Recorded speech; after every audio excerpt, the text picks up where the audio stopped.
y a une tendance baissière que tout le monde observe. Mais cette maladie, ce que nous apprend cette maladie, c'est que ne jamais être péremptoire, ne pas être péremptoire, être très humble et regardez ce qui se passe en Europe. Alors qu'ils étaient en pleine baisse, avec une bonne pente, la pente s'est redressée et ils vivent une seconde vague. Et certains pays, certaines villes ont choisi le reconfinement. Donc là, nous observons une baisse. Il y a une baisse réelle. Il faudra être prudent.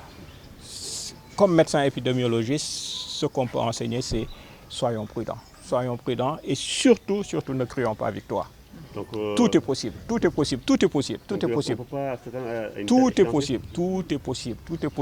on peut aller vers mais étant donné que ce qui est évident, c'est qu'il y a quand même un certain nombre, quand même assez significatif, de cas qui sont passés entre les mailles du filet. Pas seulement au Sénégal, en France, aux États-Unis, au Japon. Il n'y a aucun pays qui n'ait laissé des cas passer entre les mailles du filet. Alors, ces cas-là, cette transmission qu'on appelle communautaire, on n'est pas encore capable de quantifier l'importance de cette transmission communautaire. Et c'est cet inconnu qui doit nous dicter à la prudence la plus absolue. Il y a une notion de fatigue épidémiologique. Encore une fois, ceci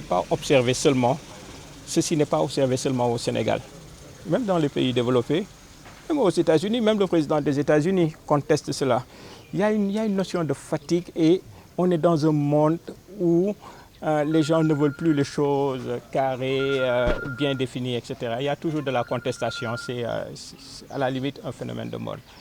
L'idéal, étant donné que nous sommes un pays en développement, l'idéal est qu'on continue à s'investir dans la prévention. Parce que gérer un malade grave qui doit être intubé pendant plusieurs jours, nous n'avons pas les moyens. Et il faut que chacun le sache, qu'en portant le masque comme vous le faites, on se protège, mais on protège aussi les autres. On diminue la transmission du virus. Et tout le monde en a assez. Mais je pense qu'il y a un effort encore à faire dans la prévention. Et mieux vaut faire cet effort. Les Anglais l'appellent the last mile, le dernier mile. Il faut quand même que tout le monde soit dans cet effort, qu'on s'investisse au maximum dans la prévention en espérant que ce sera réellement le last mile.